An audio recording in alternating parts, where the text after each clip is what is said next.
اذا قلت جزى الله عنا محمدا ما هو اهله، شوف الكلمة دي بس اهي، جزى الله عنا محمدا ما هو اهله. تعرف السنجة بتاعتها اللي هتنحط في الكفة التانية قد ايه؟ يعني هي كلمة بسيطة، يعني تعتبر تلغراف.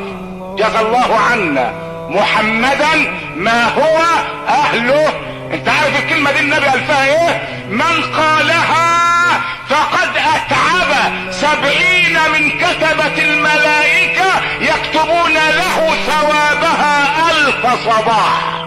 سبحان الله. تقوم دي تكلف 70 من ألم السكرتارية الرحمانية، 70 كاتب. ولذلك شوف سيدنا النبي بيقول ايه؟ اولى الناس بشفاعتي يوم القيامة اكثرهم علي صلاة.